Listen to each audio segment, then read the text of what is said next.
ദുരന്ത മേഖലയായ ഉത്തരാഖണ്ഡിലെ ധരാലിയിലേക്കുള്ള റോഡ് മാർഗമുള്ള ഗതാഗതം ഇതുവരെ പുനഃസ്ഥാപിക്കാനായിട്ടില്ല.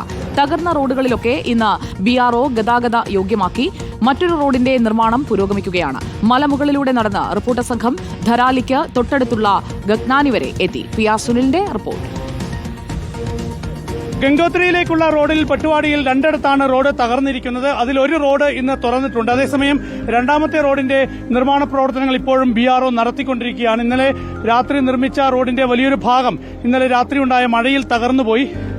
ഇപ്പോൾ ആ റോഡ് നിർമ്മിക്കുന്ന ഭാഗത്തിന് സമീപത്തെ മലമുകളിലൂടെ കയറി നമുക്ക് ഈ ഒരു റോഡ് പൊട്ടിയ ഭാഗത്തിനപ്പുറത്ത് എത്തിച്ചേരാൻ കഴിയും. ഏതായാലും അങ്ങനെ പോയി നോക്കുകയാണ്. ഇവിടെ നിന്ന് 15 കിലോമീറ്റർ അപ്പുറത്താണ് ഗഗൻയാൻ. അവിടെയാണ് ഒരു പാലം തകർന്നിരിക്കുന്നത്. അപ്പോൾ ഈ രണ്ടാമത്തെ റോഡിന്റെ നിർമ്മാണ പ്രവർത്തനങ്ങൾ കൂടി പൂർത്തിയാക്കിയ ശേഷം പിന്നീട് ഈ പാലം കൂടി നിർമ്മിക്കണം. അതിനുശേഷം മാത്രമേ വാഹനങ്ങൾക്ക് ഈ ഒരു ധരാലി മേഖലയിലേക്ക് എത്തിപ്പെടാൻ സാധിക്കുകയുള്ളൂ. അതുവരെ വ്യോമമാർഗം മാത്രമായിരിക്കും ഇവിടെ രക്ഷാപ്രവർത്തനം തുടരുക. ഏതായാലും ഇതുവരെ 6 പേരുടെ മൃതദേഹങ്ങളാണ് കണ്ടെടുക്കാനായിട്ടുള്ളത്.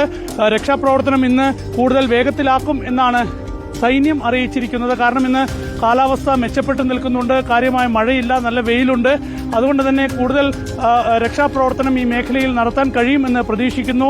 രക്ഷാപ്രവർത്തകരെയൊക്കെ തന്നെ NDRFന്റെ അടക്കമുള്ള സംഘങ്ങളെ കൂടുതലായി ഈ മേഖലയിൽ വ്യോമമാർഗം എത്തിക്കാൻ കഴിയും എന്ന് തന്നെയാണ് പ്രതീക്ഷിക്കുന്നത്. അതിനിടെയുള്ള നടപടികൾ പുരോഗമിക്കണം. ഒപ്പം തന്നെ ഈ ഗംഗോത്രി മേഖലയിൽ ഒരുപാട് പേർ കുടുങ്ങിക്കിടക്കുന്നുണ്ട്. മലയാളികൾ അടക്കമുള്ളവരുണ്ട്. അവരെയൊക്കെ തന്നെ ഹെലികോപ്റ്റർ മാർഗം ഇപ്പോൾ ഉത്തരകാശിയിലും അതുപോലെ തന്നെ മറ്റ് സ്ഥലങ്ങളിലുമൊക്കെ തന്നെ വ്യോമമാർഗം എത്തിക്കുന്ന നടപടികളും പുരോഗമിക്കുകയാണ്. പട്ടുവാടിയിൽ നിന്നും ക്യാമറമാൻ നന്ദു പേരാമ്പ്രയ്ക്കൊപ്പം PR സുനിൽ, ഇൻ റിപ്പോർട്ടർ.